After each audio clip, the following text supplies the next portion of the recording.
Dieu a opéré à leur délivrance. Tout a commencé par la délivrance d'Israël. La délivrance de l'esclavage, la délivrance du mal, la délivrance de la souffrance, la délivrance de la faim. Et quand ils ont traversé la mer Rouge, ils ont commencé à être un signe au milieu de toutes leurs générations. Et toutes les nations du monde pouvaient voir qu'effectivement c'est l'Éternel qui est Dieu. Le Dieu des Hébreux avait une très grande réputation. Quand ils allaient en guerre contre les Hébreux, ils allaient en guerre en ayant peur. Parce que la renommée de l'Éternel Dieu s'était répandue sur toute la surface de la terre. Et lorsque le Seigneur a décidé d'apporter le salut à l'humanité, il n'avait que son peuple. Il n'avait que son peuple. C'est pourquoi le salut est venu d'abord pour eux, les Juifs. Souvenez-vous de la femme cananéenne. C'était une femme païenne. Sa nation qui était Canaan était une nation païenne. De façon prioritaire, il n'était pas destiné au salut. C'est-à-dire la grâce n'était pas pour eux. Cette femme a entendu parler de cet homme. Elle savait que c'était lui qui apportait le salut à l'humanité. Elle savait que tous ceux qui sont allés vers lui ont trouvé la solution à leurs problèmes. Elle avait une fille extrêmement malade qui était au bord de la mort. Cette femme était remplie de foi. Je ne sais pas ce que Dieu a investi dans nos mamans. Mais lorsque une femme est remplie du Saint-Esprit et qu'elle sait ce qu'elle veut faire, généralement elle ne rate jamais son but parce qu'elle le fait avec l'Éternel. Elle s'est approchée de Jésus. Seigneur, aie pitié de moi. Ma fille est extrêmement malade. La Bible dit Jésus ne lui répondit pas. C'est-à-dire, il a fait semblant comme s'il n'y avait personne. Il n'y a rien d'aussi fort, d'aussi décevant, d'adresser son attention à quelqu'un, de parler à quelqu'un qui ne veut même pas t'écouter, qui ne veut même pas réagir à ce que tu dis. C'était fort touchant pour cette femme. Elle n'est pas partie. Elle est restée. L'histoire de notre Seigneur et de l'Église, c'est comme l'histoire d'un époux et de l'épouse. Je ne sais pas pourquoi au rendez-vous de grandes rencontres, il y avait toujours la femme quelque part.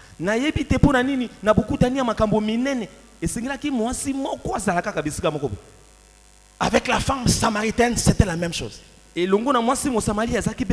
Avec la femme cananéenne, c'était la même chose. Lorsque le Seigneur n'a pas répondu, c'était ses disciples qui avaient pris la relève. Ils ont commencé à chasser cette femme. Cette femme n'est pas partie. Elle continue à crier, à s'adresser vers le Seigneur. Les disciples se sont adressés à Jésus, chasse-la. Cette femme n'est pas partie. Et puis quand le Seigneur a répondu, c'était pas positif. J'aimerais encore qu'il se taise plutôt qu'il parle. Parce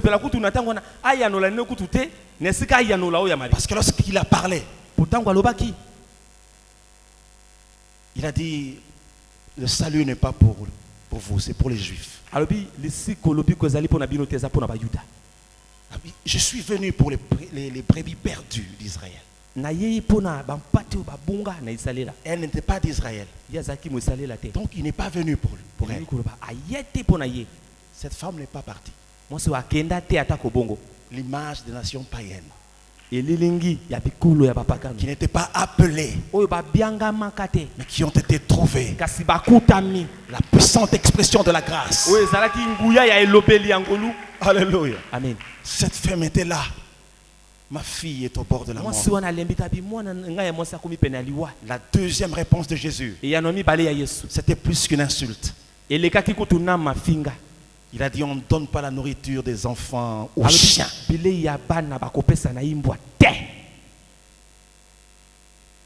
Cette femme était presque comparée à une chienne. Sans valeur. Qui ne pouvait pas s'asseoir à la table du maître.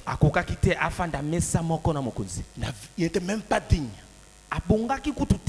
de recevoir la nourriture des chiens. J'ai aimé la réponse de cette femme. Le chien mange même ceux qui tombent de la table.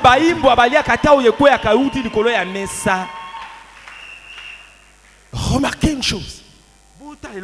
Avant de commencer, quand elle a senti qu'il y avait une barrière, quand elle a senti la froideur du maître, la Bible nous révèle que cette femme a sorti la carte rouge devant laquelle Dieu ne résiste pas. Vous savez ce qu'elle a fait? Elle est venue se prosterner devant le roi. Alléluia. Elle est venue se prosterner devant le roi. Même si tu me rejettes, je t'adore. Même si tu me réponds pas, je t'adore. Même si tu me chasses, je t'aime. Même si tu me compares à un chien, je t'aime. Je me prosterne devant toi. Tu es mon maître. Je ne partirai pas. Tu es aussi mon maître. Oui, j'accepte de prendre la place du chien. Vu que je prenne part au repas des enfants.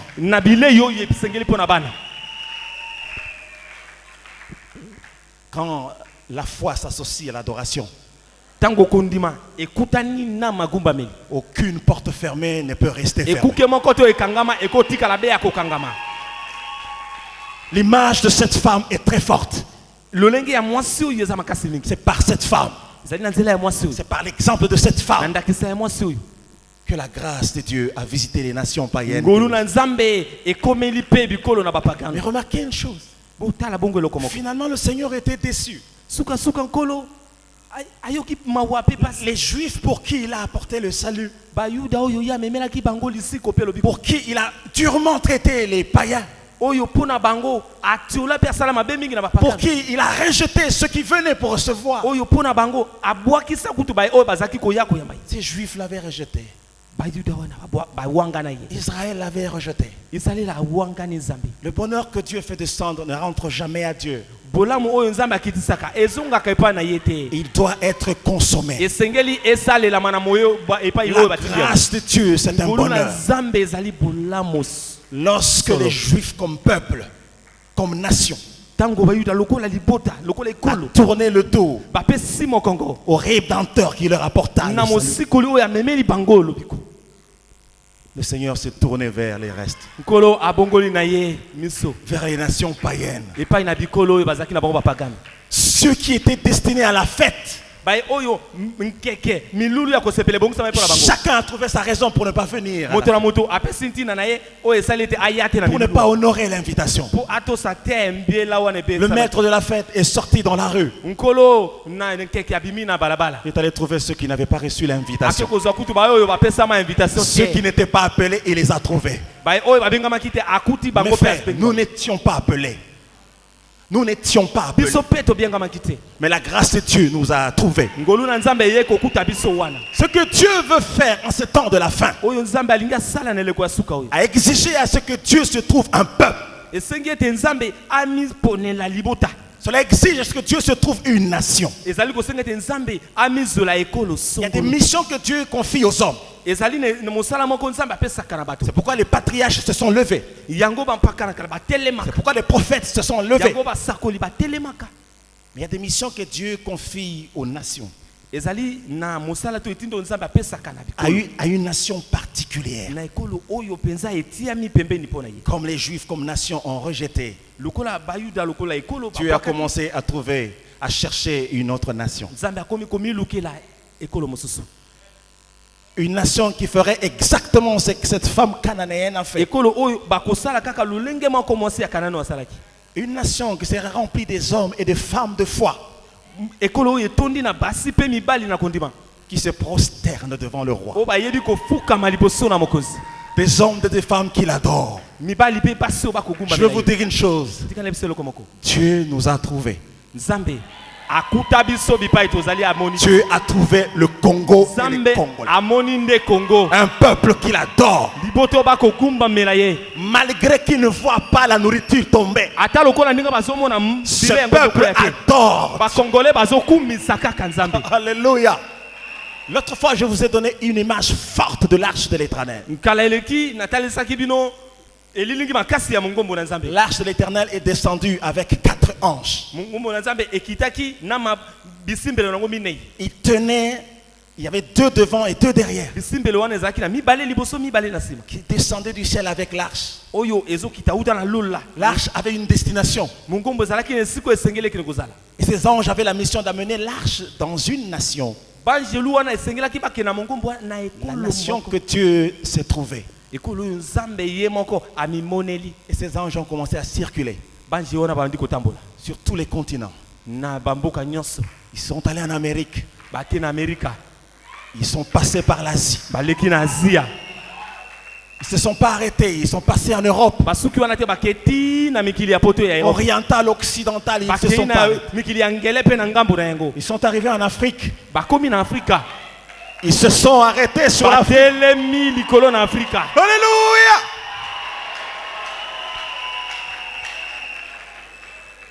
Mais puisque c'est un pays et un peuple que l'Éternel Dieu cherchait,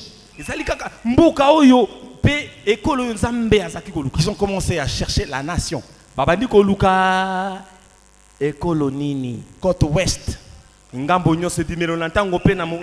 côte est.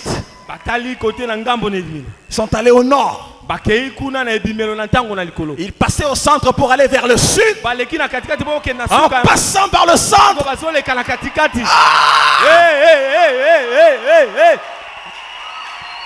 Alléluia.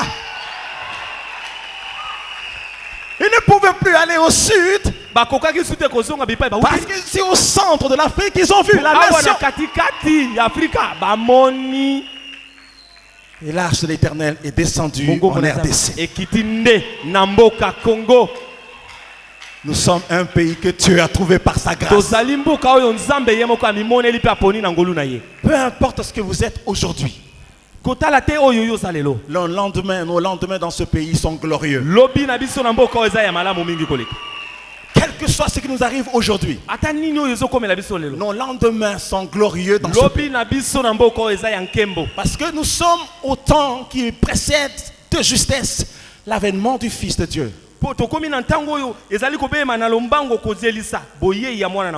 Nous sommes au temps qui précède l'enlèvement de l'Église. L'autre fois, j'ai dit quelque chose qui peut choquer les incrédules.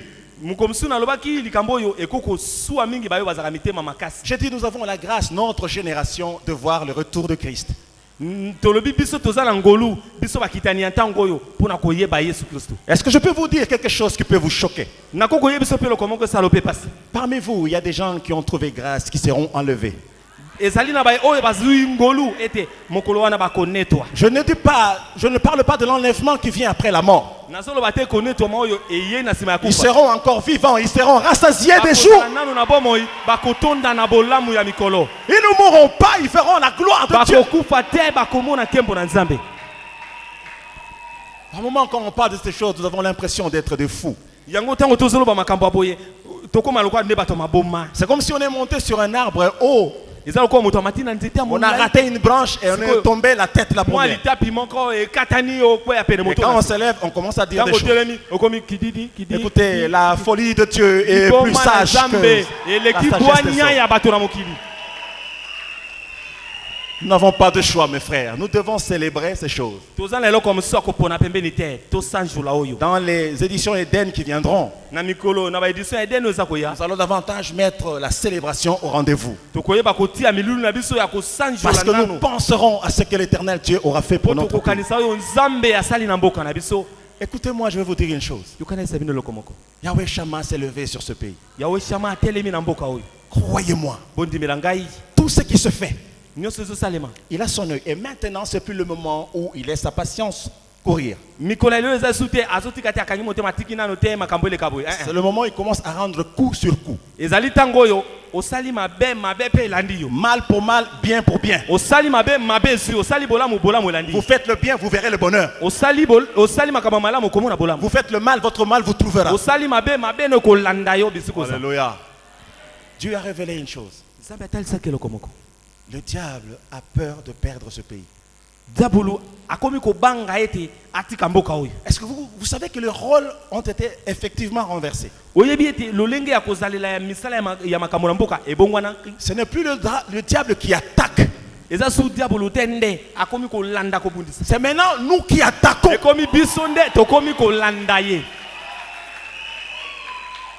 Le diable commence à prendre des dispositions.